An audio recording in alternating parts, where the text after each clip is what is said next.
Spectacular fireworks in Sydney herald the arrival of 2007.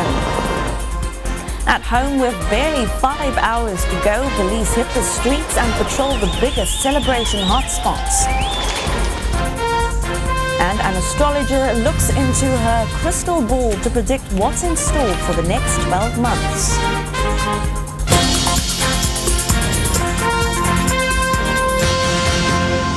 This is E-News Prime Time. A very good evening. 2007 has dawned with a vengeance in parts of the world.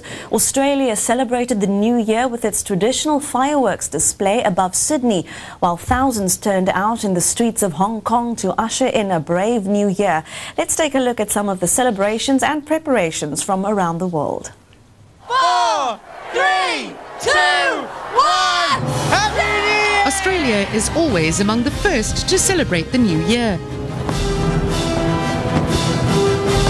And Sydney transformed itself into a spectacular pyrotechnic playground with a show entitled The Diamond Night in the Emerald City.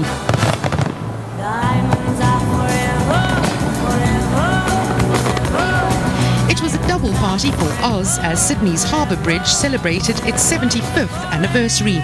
Though New Zealand heralded 2007 2 hours ahead of Australia, celebrations there were cancelled due to unseasonably cold weather and heavy rain.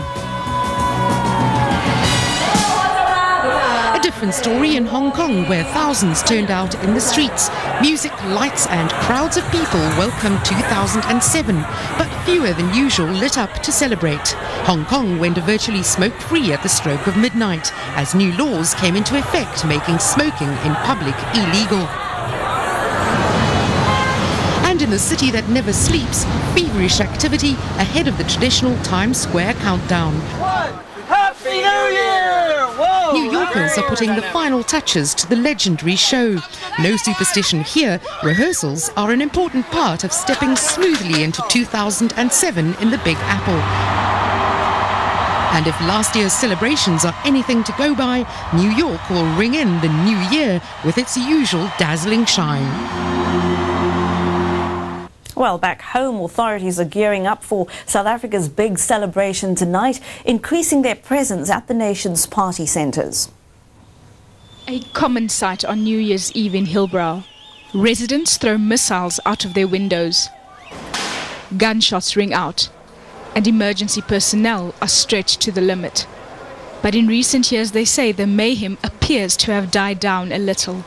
I think some of the reasons for it getting quieter and getting better, safer, one is the city's involvement, one is Metro Police, and the other one is South African Police Services. They block off certain areas, prevent people from going in there, and they do a lot of visible policing in the area, and that also helps. This year will be no different. We want people to enjoy themselves. We do not want to interfere in the festivities, but we will not allow anyone to break the law or to infringe on the rights of others. These streets might be quiet right now, but come midnight tonight, it will be a completely different scene. Crowded with New Year's party animals. Security plans aren't only in place here, but across the country. Cape Town's #1 tourist destination, the waterfront, is getting ready for capacity crowds. They've increased security at the centre amid reports that it might be a target for bombings. We always have additional security on duty on New Year's Eve in particular, but along with that we have great support from the police. They also come down and assist us in ensuring that we have a safe and wonderfully happy destination. Like their Gauteng counterparts, Western Cape Police will be out in full force tonight to ensure the mother city gets through the big party unscathed. Baldi Karlse, E-News, Johannesburg. Well, 2006 has ended on a tragic note for a Welkom family holidaying in Durban. Their father was stabbed to death on the beachfront in the early hours of this morning and in full view of his wife and 2 children. It's a popular venue for holidaymakers and a crime hotspot. It's where 40-year-old Koyoso Lekawana chose to park his car, a decision that led to his death. It's understood he and his family couldn't find accommodation and decided to sleep in their vehicle. In the early hours of the morning, 2 2 men hauled him out of his car and stabbed him to death in full view of his wife and 2 children. Police arrested 2 suspects within minutes of the murder, and they say they're abiding by their promise of 24-hour patrols in the area. This incident, which took place in the early hours of this morning, should not discourage the people to come and enjoy themselves in the beach, because there will be a lot of policemen, because we're going to intensify the law enforcement. So we'll be looking after the people so that they can enjoy themselves. That increased presence will be vital tonight, as thousands are expected to flock to the beachfront to celebrate the new year.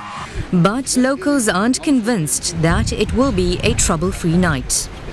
Consumed by fear, residents here complain of a lack of police presence, even over the festive period when police are supposed to be on 24-hour patrol.